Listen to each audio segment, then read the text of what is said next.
పరిశుద్ధ దైవ లేఖనంలో నుంచి ఒక మాట చదువుకుందాము. 20వ కీర్తన, మీరందరూ చూడండి.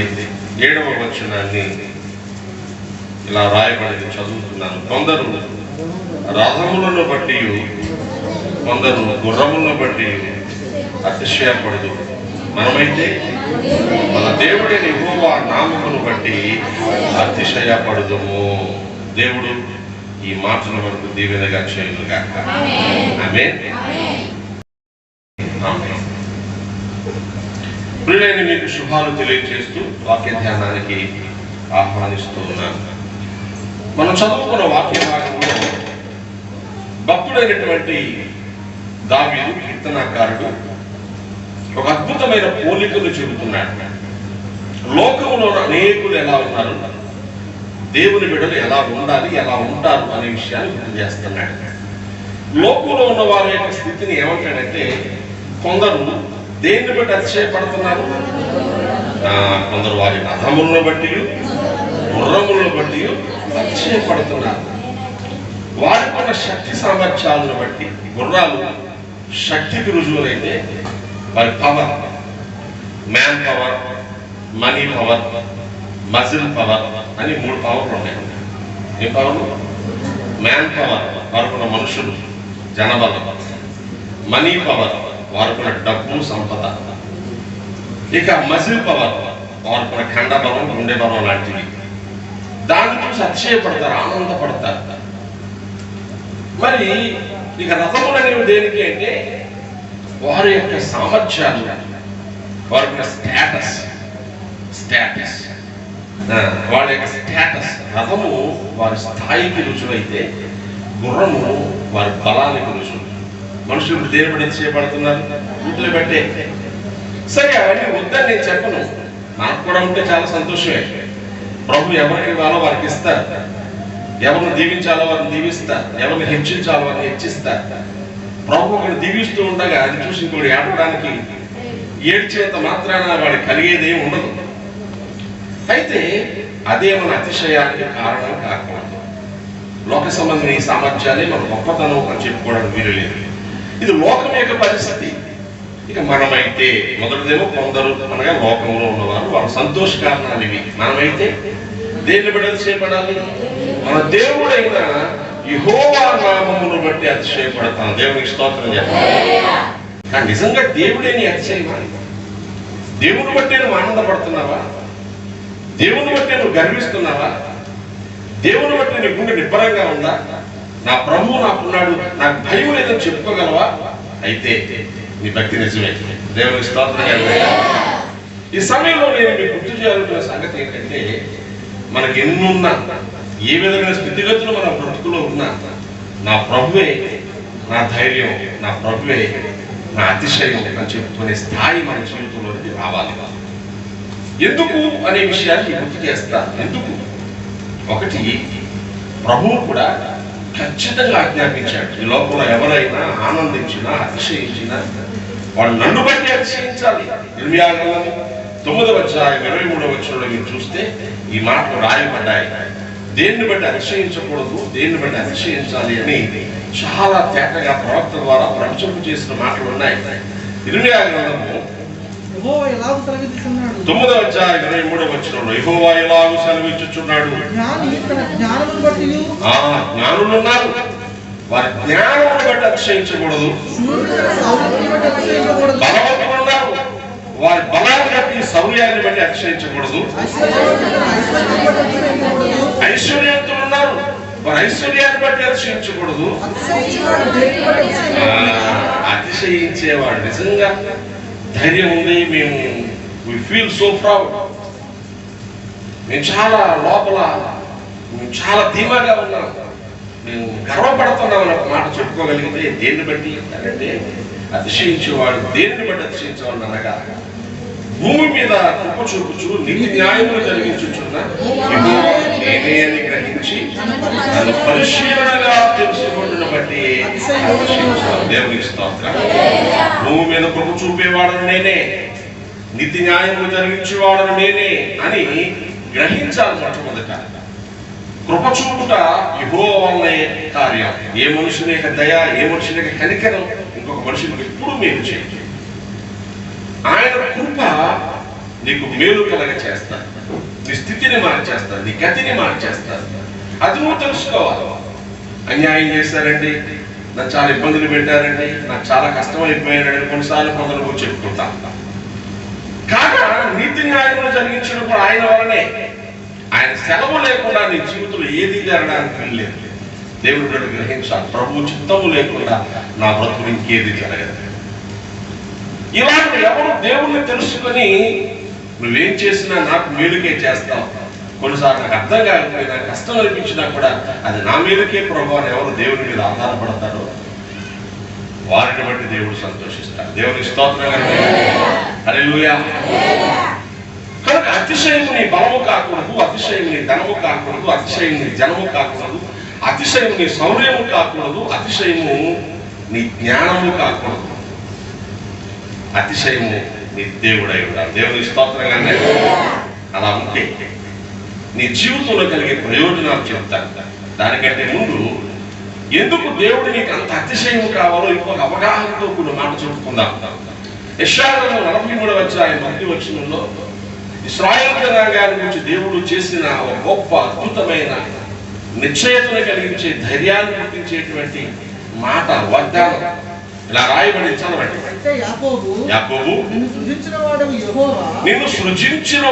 యెహోవా, ఇశ్రాయేలు నిన్ను నిర్మించిన వాడు ఇలాగూ సెలవిచ్చుచున్నాడు. దేవుని స్తోత్రం. హల్లెలూయా. నీకు అర్థమవుతుంది ఈ మాటలు? ఇశ్రాయేలు జనాంగంతో దేవుడు చెప్తున్నాడు, సంఘముతో దేవుడు చెప్తున్నాడు, నీతో దేవుడు చెప్తున్నాడు. ఈ మాట ఎలాగైనా నువ్వు అన్వయించుకోవచ్చు. అప్పుడు ఇశ్రాయేలు జనాంగంతో చెప్తే అది సంఘంతో కూడా చెప్పిన మాటే, నీతో కూడా చెబుతున్న మాటే, నాతో చెబుతున్న మాటే. రెండు పదాలు ఉన్నాయి. నిన్ను సృజించిన వాడు యెహోవా, నిన్ను నిర్మించిన వాడు యెహోవా. అక్కడ అద్భుతమైనటువంటి వాగ్దానాలు ఉన్నాయి. ఏ రీతిగా కాపుదలిస్తాడు, ఏ రీతిగా భద్రపరుస్తాడు. ఈ రెండు మాటలు, ఒకటి సృష్టి చేసిన వాడు, రెండవది నిర్మించిన వాడు. ఆయన చేత చేయబడిన సృష్టిలో నీవు క్రియేషన్, అదే సమయంలో ఆయన చేత చేయబడిన నిర్మాణము నీవు కన్స్ట్రక్షన్. ప్రొడక్ట్ సింపుల్ గా చెప్తే మట్టి, సున్నపురాయి, బొగ్గు కలిపితే సిమెంట్ అవుతుంది. మట్టి, సున్నపురాయి, బొగ్గు సృష్టి, వాటంతా అవే సృష్టిలో ఉంటాయి. ఆ మూడో పద్ధతి ప్రకారం ఫ్యాక్టరీలోకి వెళ్ళి దాన్ని తయారు చేస్తే వచ్చేది సిమెంట్. ఎక్కడున్నా మట్టి ఉంది, ఎవడైనా తొక్కుతాడు, అవునా? ఎవడైనా దాన్ని ఎలాగో వాడేసుకుంటాడు, పెద్ద విషయం కాదు. సిమెంట్గా మార్చబడిన తర్వాత నువ్వు డబ్బులు పెట్టుకుంటావు దాన్ని. ఎవరైనా వచ్చి ముట్టిన తొక్కి పాడు చేస్తా ఉంటే నువ్వేం చేస్తావు? ఖచ్చితంగా గద్దిస్తావు. ఈరోజు లోకంలో ఉన్న సృష్టి సంఘంలో రాగానే నిర్మాణం. దేవునికి స్తోత్రంగా. ఇది మనకు అర్థమైతే నన్ను నిర్మించిన దేవుడు నన్ను వదిలేస్తాడా? నన్ను పట్టించుకోకుండా మానేస్తాడా? నా మీదకి వచ్చే శోధన బాధల్లో ఒంటరిగా నేనే మిగిలిపోయి దుఃఖపడేలాగా ఆయన పట్టించుకోకుండా ఉంటాడా? ఈ గ్రహింపు నీకు రావాలి. దేవునికి స్తోత్రం. గ్రహింపు వచ్చిన రోజున భక్తుడు ఏం పాడుకోగలడంటే, కొందరు వారి గుర్రములు బట్టి రథములు బట్టి అతిశయిస్తారు, నేనైతే మనమైతే నా దేవుడైన యెహోవాను బట్టి అతిశయిస్తాను. ఎందుకంటే ఆయన చెప్పాడు నువ్వు నా సృష్టి అని. దేవునికి స్తోత్రం. అదే చెప్పాడు, నువ్వు నా నిర్మాణము, నీకోసం నా ప్రియకుమారుడైన యేసును పంపి ప్రాణాన్ని విలువగా చెల్లించి ఆయన శ్రమలో, ఆయన దెబ్బలలో, ఆయన రక్తంలో నీకు విడుదల, ఆదరణ, స్వస్థత ఇచ్చి కంటి పాపలాగా నేను కాపాడుతున్నాను. దేవుని స్తోత్రం. ఇప్పుడు చెప్పాలి, నా అతిశయం నువ్వేనయ్యా. ఎందుకంటే తల్లి మరిచిన నువ్వు మరవు, బంధువులందరూ వదిలేసిన నువ్వు వదిలేయదు, చివరికి నా మీద నాకే అసహ్యం వేసిన నీకు నేను అసహ్యం కాదు. దేవుని స్తోత్రం. ఎంత మంచి దేవుడు మనకున్నాడు. ఇది అర్థమైన రోజున మన బ్రతుకుల్లో మన అతిశయం దేవుడు అయిపోతాడు. హృదయాల్లో దేవుని మీద ఎంత ప్రేమ ఉన్నప్పుడు మన బ్రతుకే దేవునికి ఆరాధన అయిపోదు. దేవునికి స్తోత్రం. గ్రహింపు లేకుండా, దేవుని పట్ల సరైన అవగాహన లేకుండా, వందలాది మాటలు పాడిన, లక్షలాది రూపాయలు ఖర్చు చేసిన, అబ్బో మేము దేవుని బిడ్డలమని ఎంత గొప్పగానో మనుషులతో చెప్పుకున్నారు. ప్రభు హృదయంలో ఎంత కూడా సంతోషం కలిగించలేదు. ఇదిగో నా ప్రియ కుమారుడు, ఈ నేను ఆనందిస్తున్నానని యేసయ్యను గురించి పరమతండ్రి పలికిన స్వరాన్ని మనం వింటే ఆయన ఏం చేశాడు? యేసయ్య ఎన్ని వేల రూపాయలు కానుకలు ఇచ్చాడు, ఎన్ని గొప్ప గొప్ప కార్యాలు సభలై పెట్టి చేశాడు? ఏం లేదు. తన బ్రతుకంతట్లో తండ్రిని ఆనుకొని హత్తుకొని తండ్రి మీద నమ్మకారాన్ని పెంచుకొని తండ్రి చిత్తము చేయడానికి బ్రతికాడు. దేవుని స్తోత్రం. హెబ్రీ పత్రికలో 10వ అధ్యాయంలో యేసుక్రీస్తు ప్రభు ఈ లోకానికి వచ్చినప్పుడు ఆయన కొరకైనటువంటి ఒక ప్రవచనం, ఎలా ఈ లోకానికి వచ్చాడో, ఎందుకు ఈ లోకానికి వచ్చాడో ఆ మాటలు రాయబడ్డాయి. ఆ రాయబడిన సంగతులు జ్ఞాపకం చేసుకుంటే ఇలా చెబుతూ ఉన్నాడు 5వ వచనంలో. కాబట్టి ఆయన లోకమందు ప్రవేశించినప్పుడు ఇలాగూ చెప్పుచున్నాడు, బలియు అర్పణయు నీవు కోరలేదు కానీ నాకు శరీరమును అమర్చితివి. ఈ లోకమందు ఆయన ప్రవేశించినప్పుడు పలకబడిన మాట, నువ్వు బలి అర్పణలో కోరలేదు, ఉత్సవాలు పండుగలు కోరలేదు, నాకు శరీరాన్ని అమర్చావు. ఎందుకు? ఈ శరీరంలో ఉండగా నేను 7వ వచనంలో రాయబడింది, దేవా నీ చిత్తము నెరవేర్చుటకు ఇదిగో నేను వచ్చి ఉన్నానండి. దేవునికి స్తోత్రం. ఈ శరీరంలో ఉన్నంత కాలము దేవుని ఇష్టాన్ని నెరవేర్చడమే దేవుని నిజమైన ఆరాధన. దేవునికి స్తోత్రం చెప్పండి. కాబట్టి ఇది మనకు అర్థం అవ్వాలి. మనం దేవుని యొక్క చిత్తాన్ని చేయడానికి నిర్మాణము చేయబడ్డాము. నువ్వెందుకు నిర్మాణం చేయబడ్డావో అది నీకు అర్థం కావాలి. నీ పట్ల దేవునికి ఒక చిత్తం ఉంది, నేను రక్షించుకోవడానికి ఒక చిత్తం ఉంది, నీతో మాట్లాడడానికి ఒక చిత్తం ఉంది, నీకు ఈ జీవితంలో 70 ఏళ్ళు 80 ఏళ్ళు ఆయుష్ ఇవ్వడానికి ఒక చిత్తం ఉంది. ఇది నువ్వు అర్థం చేసుకున్నంత కాలం ప్రియ సహోదరుడ సోదరి, మీ బ్రతుకు వ్యక్తి కూడా వ్యర్థమైపోతా ఉంటాడు. ఏదో ఒక దశలో నువ్వు అర్థం చేసుకోవాలి. ఆయన అతిశయమని చెప్పే మాటకు నువ్వు రావడం ఆయన సరిగ్గా అర్థం చేసుకోవడమే. ఇంకొంచెం ముందుకు వెళ్తాను నేను. అలా అర్థము చేసుకున్న వారి పట్ల, దైవ చిత్తము చేసే వారి పట్ల, ఆయన పట్ల భయభక్తులు కలిగి బ్రతికే వారి పట్ల ఆయన సంకల్పం ఎలా ఉంది? నువ్వు అర్థం చేసుకుంటున్నావు, అయ్యా నాకు తెలుస్తుందండి ప్రభువుని ఎంత ప్రేమిస్తున్నాడు, ప్రభు ప్రేమ నా పట్ల ఎంత విస్తారమైందో నాకు అర్థమవుతుందండి, నేను ప్రభు కోసం బ్రతకాలనుకుంటున్నానండి అని అనుకున్నప్పుడు ఇక జీవితం అంతా సాఫీగా వెళ్ళిపోతాను అనుకోవడానికి వీల్లేదు. చాలా మంది ఏమనుకుంటారంటే, మేము దేవుడి కోసం ఎంత బాగా బ్రతుకుతున్నాం, అయినా మాకు ఇంటికి ఇన్ని బాధలు, అయినా మాకు ఇంటికి ఇన్ని కష్టాలు అని చాలా మంది ప్రశ్నిస్తూ ఉంటారు, నన్ను కూడా అడుగుతూ ఉంటారు. దేవుని కోసం భక్తిగా బ్రతికే వాళ్ళకి, దేవునికి ఇష్టంగా బ్రతికే వాళ్ళకి ఏ కష్టాలు రావని బైబిల్లో ఎక్కడా లేదండి. అలా ఎవరన్నా ఒక చెప్తే అబద్ధ బోధ.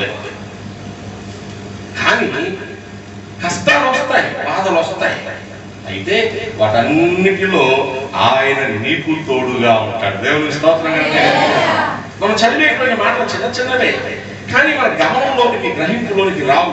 మనం చూడండి, చాలాసార్లు చదువుకుంటాం కీర్తన గ్రంథము 91వ కీర్తనలో అద్భుతమైనటువంటి వాగ్దానాలు లేక ఆశీర్వాదాలు 7 దీవులతో కూడిన మాటలు ఆఖరి 14వ వచనంలో రాయబడతా ఉంటాయి. మనం చూస్తే 15వ వచనం చూడండి, అతడు నాకు మొర్ర పెట్టగా ఉత్తరమిచ్చేదను. ఒక్క నిమిషం మొర్ర పెట్టమనే మాటకు అర్థం ఏంటి? సింపుల్ గా ప్రార్థన చేయడం అనకూడదు, ప్రార్థన చేయ అని రాయబడింది కదా అక్కడ. మొర్ర పెట్టగా అనగా తట్టుకోలేని బాధలో ఏం చేయాలో దిక్కు తోచక దేవుడి ఏడవడం. తెగ మొర్ర పెడుతున్నాడండి అట్లా చూసారా అంటే అర్థం ఏంటి? ఏడుస్తున్నాడు. అంత ఏడవాల్సిన అవసరం దేవుని బిడ్డకి ఎందుకంటే మరి దేవుడు ఉన్నాడు కదా. ఈ శరీరంలో ఉన్నంత కాలము, ఈ శరీరం విడిచి దేవుని ఎదుగు వెళ్ళే వరకు ఈ గుడారంలో మూలుగుచున్నాము అన్నాడు పౌలు గారు.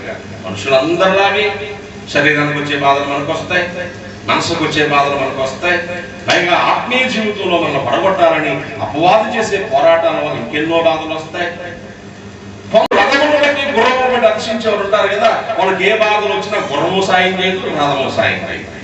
మనకైతే ఉన్న దేవుని సన్నిధికి వెళ్ళి ఏం చెప్తున్నాం? అప్పుడప్పుడు మనుషులు ఏమంటారు, దిక్కున్న వాటితో చెప్పుకుంటారు చూసారా. ఇప్పుడు చెప్పండి, మన దిక్కేమన్నా ఏసయ్యే. అప్పుడు దిక్కున్నోడి దగ్గరికి వచ్చేసి నాయనా అని మొర పెడతాం. వీ హ్యావ్ ఎ ప్రామిస్, ఒక వాగ్దానం ఉంది. ఆయన ఏమన్నాడంటే, నాకు మొర్ర పెట్టగా నాకు ఎందుకు లేదు ఇంకోడంట. నేను ఉత్తరం ఇస్తాను. నువ్వు ఏడుస్తూ ఉంటే చూస్తూ ఊరుకోలేడు, జవాబిస్తాడు. నువ్వు కన్నీరు కాస్తే సహించలేడు, నీ కనుల కన్నీరు తుడుస్తాడు. నువ్వు ఒంటరిగా వణుకుపోతా ఉంటే ఊరుకోడు, తన కనుల్లో తీసుకుంటాడు. నువ్వు గాయపడి కుమిలిపోతా ఉంటే ఆయన పట్టించుకోకుండా పోలేడు. నీ దగ్గరకు వచ్చి తల ఒళ్ళో పెట్టుకుని నీ గాయాలు కట్టి నీకు ద్రాక్షరసం పోసి నిన్ను పుట్టకోవడానికి తీసుకెళ్లి నిన్ను పరామర్శించే మంచి సమరయుడు ఆయన. దేవునికి స్తోత్రాలు. I have a loving God. నన్ను ప్రేమించే దేవుడు నాకు ఉన్నాడు. ఎవరి లోకంలో ఎక్కువ ప్రేమిస్తానని చెప్పుకుంటానో వాళ్ళకంటే కొన్ని కోట్ల రెట్లు ఎక్కువ ప్రేమించే దేవుడు నాకున్నాడు. ఈ గ్రహింపు దేవుడు వీళ్ళకి రావాలి. దేవునికి స్తోత్రం కంటే మొదలుపెట్టగా ఉత్తరం ఇస్తాను అంటే అర్థం ఏంటి? శ్రమలో నేను అతనికి తోడై ఉండేదను అంటే శ్రమలు వస్తాయనా రావనా? వస్తే నీ శ్రమని మొదలేయడు, నీ చావును మొదలేయడు. శ్రమలో నేను అతనికి తోడై ఉంటాను, నేను అతన్ని విడిపించి గొప్ప చేస్తాను. గట్టిగా దేవునికి స్తోత్రం. శ్రమలు వస్తే కృంగిపోవద్దు, తోడై ఉంటాడు, విడిపించి గొప్ప చేస్తాడు. ఎందుకంటే ఆ అతిశయం నువ్వేం చెప్పుకున్నావు కదా, నా తోడు నువ్వేం చెప్పుకున్నావు కదా, నువ్వు నాకుండగా పాడుకున్నావు కదా, నువ్వు ఉంటే నాకు ఇది అక్కర్లేదయ్యా అని చెప్పుకున్నావు కదా. ఈ మాటలు నిజమైతే శ్రమ కలిగిన ప్రతిసారి కృంగిపోవడం కాదు, నీకు తోడుగా ఉన్న ప్రభువును వెతుక్కోవడం మొదలు పెట్టాలి. నీ ప్రక్కనే ఉంటాడు, అందరితో చెప్తాను తప్ప ఆయన చెప్పాలి. బాధ వస్తే అందరూ గుర్తొస్తారు కానీ నేను గుర్తురాడు. ఈయనేమో ప్రక్కనే ఉంటాడు. నా కుమార్తె నా కుమారుడు నా వైపు చూస్తే నేను వెంటనే వాళ్ళు పరామర్శిద్దామని, నేను ఉన్నాను కదా అని భరోసా ఇద్దామని ఎదురు చూస్తే వీళ్ళు నన్ను తప్ప అందరినీ చూస్తారేంటి? అర్థమవుతుందా? ఆయన మనలో ఎవరికి దూరముగా ఉండేవాడు కాదు. అపోస్తలుల కార్యాలు 17వ అధ్యాయంలో 25వ వచనంలో ఈ మాటలు రాయబడ్డాయి. ఆయన మనలో ఎవరికి దూరముగా ఉండేవాడు కాదు. ఎందుకంటే ఆయన మన కొరకు తన ప్రాణం పెట్టేస్తున్నాడు. ఎందుకు దూరంగా ఉంటాడు?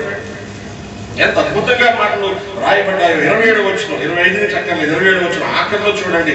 ఆయన మనలో ఎవరికి దూరముగా ఉండేవాడు కాదు. మరి ఎక్కడుంటాడండి? ఎక్కడుంటాడు?